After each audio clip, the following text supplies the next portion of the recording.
নমস্কার বন্ধুরা, আপনাদের সকলকে আমার চ্যানেলে স্বাগতম। রাম ঠাকুরের কথা বইটি ডক্টর ইন্দুভূষণ বন্দ্যোপাধ্যায়ের লেখা। আমি বেশ কয়েকদিন যাবৎ পাঠ করছি। তো আগে আমার পিতামাতাকে প্রণাম জানিয়ে ও গুরুদেবের চরণে সশস্ত্র প্রণাম জানিয়ে আজকের পাঠ শুরু করছি। জয় গুরু, জয় গুরু, জয় গুরু। আমি বলিলাম, ঠাকুরের তল্পি বাহক হওয়াটাই যে ভাগ্যবানের লক্ষণ, তাহা আমার মনে হয় না। ঠাকুর অত্যন্ত নিকটে থাকিয়াও দূরে থাকা যায় এবং দূরে থাকিয়াও সর্বদা নিকটে থাকা সম্ভবপর। দৃষ্টান্তস্বরূপ সেই উত্তরপাড়ার ভদ্রলোকের উল্লেখ করিলাম। একটু থামিয়া আবার বলিলাম যে আমার দিদি শাশুড়ি কাশীবাসী করিতেন, কাশী বাস করিতেন। 1926 খ্রিস্টাব্দে পূজার ছুটির সঙ্গে আরও কিছুদিন ছুটি লইয়া আমি প্রায় 3 মাস সপরিবারে কাশী ছিলাম। ফিরিয়া আসিবার কয়েকদিন পূর্বে আমার সেই দিদিমা বলিলেন যে তিনিও আমার সঙ্গে যাইবেন। আমি প্রথমটা যেন আকাশ হইতে পড়িলাম। পরক্ষণেই মনে হইল যে তিনি তামাশা করিতেছেন, কিন্তু না। কিছুক্ষণ কথাবার্তা বলিয়াই বুঝিলাম যে বৃদ্ধা বাড়ি ফিরিয়া যাইতে কৃতসংকল্প। আমি তাহাকে বলিলাম যে এত কষ্ট করিয়া ছেলে ও মেয়েদের মত করাইয়া কাশী আসিয়াছেন, বিশ্বনাথ বিশ্বনাথ বলিয়া অস্থির হইয়া উঠিয়াছিলেন, এখন আবার সেই বিশ্বনাথকে ছাড়িয়া দেশে ফিরিতে চাহিতেছেন কেন? উত্তরে তিনি বলিলেন, যখন দেশে ছিলাম তখন কবে বিশ্বনাথ কৃপা করিয়া আমাকে তাহার কাছে টানিবেন, কবে তাহার পায়ের তলায় পড়িয়া থাকিতে পারিব দিবানিশি এই চিন্তাই করিতাম। আর এখানে আসিয়া ঠিক ইহার উল্টো হইয়াছে। বিশ্বনাথের কথা বড় একটা মনেও হয় না। দিনরাত্রি কেবল দেশের কথাই ভাবি। এই ধান পাকিবার সময় হইয়াছে, নিশ্চয়ই কিষাণরা উহাদিগকে ঠকাইবে। কোনো ক্ষেতে কিরূপ ধান হইবার সম্ভাবনা উহারা তাহার কি জানে? আম পাকিলে পড়শিরাই সব চুরি করিয়া লইয়া যাইবে, উহারা নিশ্চয়ই আটকাইতে পারিবে না। এইরূপ কত চিন্তাই যে করি, তাহার আর ইয়ত্তা নাই।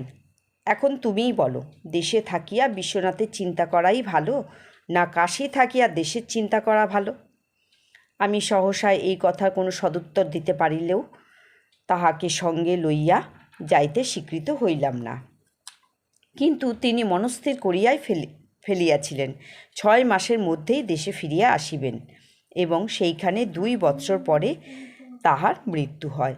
আমার কথা শুনিয়া সেই তল্পিবাহক ভদ্রলোক হা হা করিয়া একটু কাষ্ঠ হাসি হাসিলেন। বুঝিলাম যে তিনি অত্যন্ত চটিয়াছেন। পরে জানিতে পারিয়াছি যে জীবনের শেষ দিন পর্যন্ত তিনি আমার প্রতি একটা বিরুদ্ধ ভাব পোষণ করিয়া গিয়াছেন।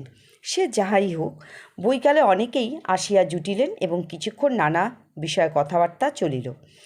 একটা কথাই শুধু মনে আছে। কথাবার্তা চলিতেছে, ইতিমধ্যে এক ভদ্রলোক আসিয়া ঠাকুর প্রণাম করিয়া উপবেশন করিলেন। ইহাকে পূর্বে কখনো দেখি নাই, পরে হয়তো আরও 2-1বার দেখিয়া থাকিতে পারি, কিন্তু তথাপি তাহার চেহারাটা বেশ স্পষ্ট মনে আছে। কারণ ভদ্রলোকের এমন একটা আশ্চর্য কৌশল দেখিয়াছিলাম যাহা আর কখনো চোখে পড়ে নাই। ভদ্রলোকের বেশ হৃষ্টপুষ্ট গোলগাল চেহারা, মাথাটি ন্যাড়া, শুধু পিছনের দিকে একটি পুরুষ্টু টিকি, গোপদারি কামানো, গা শুধু পৈতাটি জলজল করিতেছে, পায়ে বিদ্যাসাগরী চটি এবং হাতে একখানা মোটা বেতের লাঠি। কিন্তু আশ্চর্য দেখিয়াছিলাম এই ভদ্রলোকের ট্যাগটি। ভিন্ন ভিন্ন খোপ করিয়া এই ট্যাগের মধ্যে তিনি রাখিয়াছেন একটি পকেটে ঘড়ি, রাহা খরচের কিছু পয়সা, একটি নস্যির কৌটো, একটি ম্যাচ বাক্স, একটি বিড়ির বান্ডিল, আরও কি একটা জানি, ঠিক মনে নাই। যাহাই হোক, যখন যা প্রয়োজন হইতেছে ক্ষিপ্র হস্তে বাহির করিতেছেন, আবার রাখিয়া দিতেছেন। অন্যান্য ক্ষোভগুলি ঠিক যেমন তেমনই থাকিতেছে। অদ্ভুত হাতের কৌশল, এই জন্যই তাহাকে একটুও ভুলি নাই। এই ভদ্রলোক বৈষ্ণব ও শাক্ত ধর্মের উৎকর্ষ অপকর্ষতা লইয়া এক প্রশ্নের অবতারণা করিলেন। ঠাকুরের সঙ্গে তাহার আলোচনা খানিক দূর অগ্রসর হইতেছিল। বুঝিলাম তিনি বিশেষ কিছুই বুঝিতে পারিতেছেন না। তিনি চাইতেছিলেন আনুষ্ঠানিক বৈষ্ণব ধর্ম ও আনুষ্ঠানিক শাক্ত ধর্ম সম্বন্ধে একটা আলোচনা, কিন্তু ঠাকুর সে ধার দিয়াও গেলেন না। কৃষ্ণকর্ষক আনন্দ, শিব স্বভাব আনন্দ, এই আনন্দকেই সূত্র ধরিয়া তিনি একটা একার্থমূলক ব্যাখ্যা করিয়া চলিলেন। ঠাকুরের কথাগুলি ওই ভদ্রলোকের মোটেই পছন্দ হইতেছিল না। খানিক পরেই তিনি ঠাকুরকে প্রণাম করিয়া বিদায় নিলেন। কিছুক্ষণ পরে সভাও সেই রাত্রির মতো ভাঙিয়া গেল। একটা জরুরি কাজ থাকায় ঐকান্তিক ইচ্ছা সত্ত্বেও প্রভাতবাবু আমার বাসায় রাত্রি যাপন করিতে পারিলেন না। প্রভাতবাবু, শুক্লালবাবু প্রভৃতিও রাত্রি 11টার মধ্যেই নিজ নিজ ঘরে চলিয়া গেলেন। সুতরাং ঠাকুরকে একাই পাইলাম। পূর্বেই বলিয়াছি যে তিনি 2 বার নিরুদ্দেশ হইয়া গিয়াছিলেন। সেই সময় কোথায় কি করিয়াছিলেন তাহা জানিবার একটা কৌতূহল স্বভাবতই মনে ছিল। আজ সুযোগ পাইয়া কথাটা ঠাকুরের নিকট উত্থাপন করিলাম।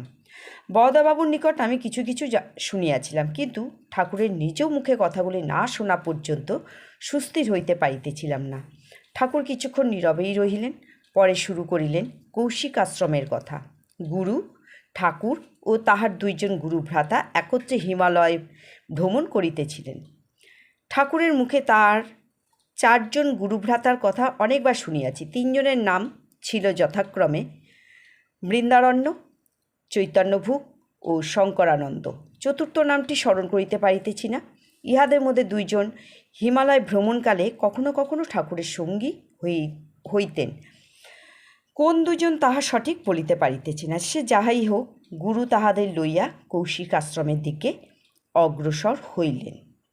তো বন্ধুরা, আজকে এই পর্যন্ত। পরের দিন ঠিক পর থেকে পাঠ করব। তার আগে আপনাদের কাছে আমার একটি রিকোয়েস্ট আছে যে চ্যানেলটিকে একটু সাবস্ক্রাইব করে দেবেন, যেন আরও বন্ধুরা আমাদের গুরুদেব সম্বন্ধে জানতে পারেন। নমস্কার।